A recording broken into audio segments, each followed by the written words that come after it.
सावन का महीना शुरू हो चुका है। घर से लेकर शिवालयों तक हर हर महादेव की गूंज सुनाई दे रही है।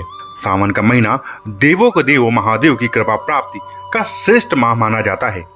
इस बार सावन का महीना 25 जुलाई दिन रविवार से शुरू हो चुका है। इसका समापन 22 अगस्त दिन रविवार को होगा। हिंदू धर्म में सावन के महीने का बहुत महत्व है। माना जाता है कि इस महीने में काल सर्प दोष, राहु के संबंधी दोष आदि सभी ग्रह दोषों को शांत करने के लिए अनुष्ठान किए जाते हैं। तो आइए जानते हैं कि क्या है सावन के महीने की महिमा। आखिर क्यों ये महीना ग्रह दोषों को शांत करने के लिए अत्यंत महत्वपूर्ण माना जाता है। हम आपको बताते हैं कि क्यों कहते हैं इसे श्रावण मास। भगवान शिव को सावन का महीना बहुत प्रिय है।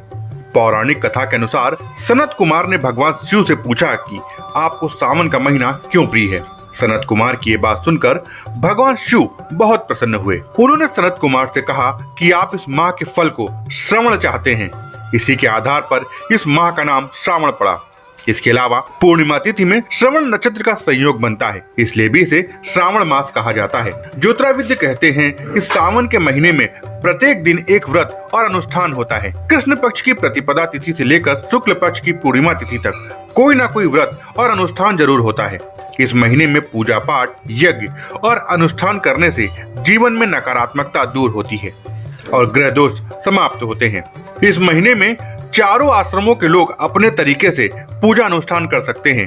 ब्रह्मचर्य आश्रम, गृहस्थ आश्रम, वानप्रस्थ आश्रम और संन्यास आश्रम के लोग अपने तरीके से पूरे विधि विधान के साथ भगवान शिव की पूजा कर सकते हैं। ज्योतिराविद्य बताते हैं कि जब भगवान शिव कल्याण रूप में होते हैं तो उन्हें शिव कहा जाता है।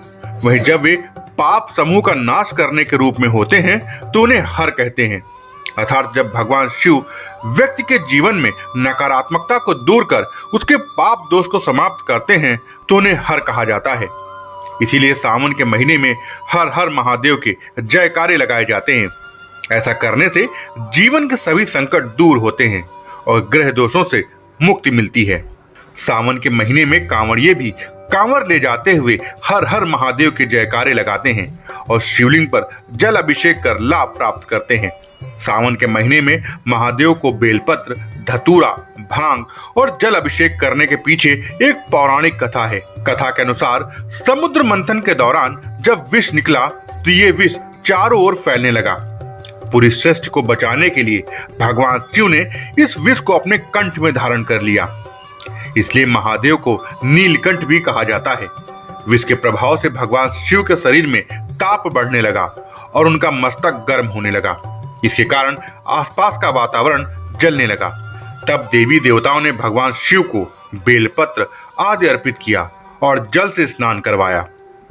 इसके बाद भगवान शिव के शरीर में उत्पन्न गर्मी शांत होने लगी। तभी से भगवान पर बेलपत्र आदि चढ़ाने और जलाभिषेक की परंपरा चली आ रही है। माना जाता है कि सावन के महीने में ऐसा करने से भगवान शिव की विशेष कृपा प्राप्त होती है। सावन के महीने में प्रतिदिन भगवान शिव के मंदिर में जाकर शिवलिंग पर जलाभिषेक करें। ऐसा करने से ग्रह दोषों की शांति और कई जन्मों के पाप समूह का नाश होता है।